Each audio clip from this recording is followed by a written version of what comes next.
All right, so data released last week by the Pew Research Center indicates the number of Americans who do not identify with any religion fell 3 points last year from 31% to 28%.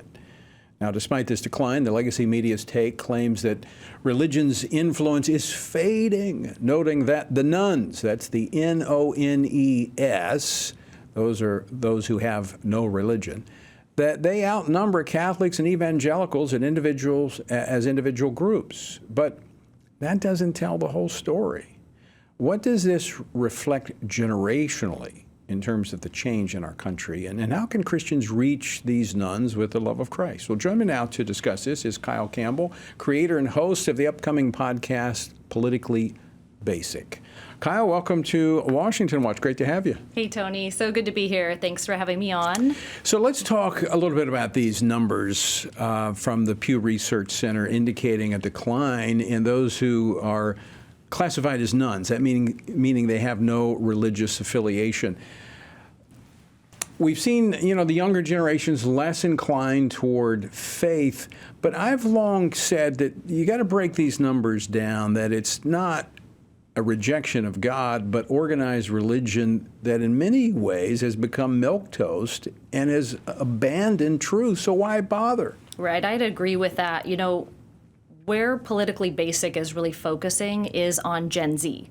They are a fascinating generation, and I don't think too many people are paying close attention to them because we think they sound so young. Well, they're not that young, actually. Right. Gen Z is aged 11 to 26. They're actually going to make up 12 million voters in this election this fall. That's a huge voting demographic and bloc that could easily sway a presidential election, especially when there is so much at stake. And so what's so interesting about this, I'll agree with you that I don't think it's necessarily a rejection of religion in general.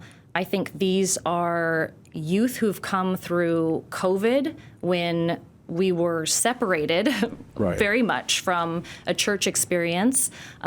We're coming back from that, but now we're seeing a disconnect, right? A disconnect from this generation, and I'll say millennials too, but particularly Zoomers feeling disconnected from what's being taught in the church, what's being preached. And it's really tracking alongside how they're trending politically as well. So it's really fascinating. I'm grateful for this Pew Research to see that things are really aligning across the board, and we can put those puzzle pieces together and figure out what's going on with such an important generation with so much influence. Yeah, I want to contrast the millennials to the Gen Z group, but first I want to, in breaking down these numbers where they say these nones, it looks like a big number, but only 17% identify as atheist, 20% is agnostic, and 63% nothing in particular. So it's not that they don't believe in God, they're just not connected to a religious denomination or affiliation. So that's kind of misleading when they say there's this huge group, 31% now down to 28% of so-called nones. Yeah, and again, seeing the same trend politically, but I think you're right on. They're not willing to or ready to pick a side here. Yeah. We're seeing that in 52% of these Gen Z voters saying they're independent now. They're registering as independent, and those numbers are trending up. So it's a generation who doesn't necessarily want to reject spirituality or God or religion or Christianity. They're just saying, we want more information. We're seeking, give us the truth. We want to find the right place to land. But they don't have that yet. Let's talk about that, because the millennials are kind of like, they're touchy-feely. Just leave me alone, don't bother me, leave me in my corner. Gen Zers seem to be they seem to have more of a commitment, and they have some really strong beliefs. Oh, absolutely. They're an incredibly passionate generation. They are fired up to stick to what they do believe when they do make that decision and then take action. So it's really interesting right now because they do have tremendous influence, and going forward in 2028, you better hold on to something, because millennials and Gen Z are going to make up a majority of these votes. And so they really are seeking, and I think that we have tremendous opportunity right now. particularly in the church, but with our political parties as well, in reaching them because How? they are seeking. How do we reach them? You know what? What's fascinating is our educational system and our church and our government are all vying to be the ones through that open door. You know, we have this generation, they want the truth, they want the information, and quite often what we're seeing is all of those negative influences rushing to be the first ones through the door.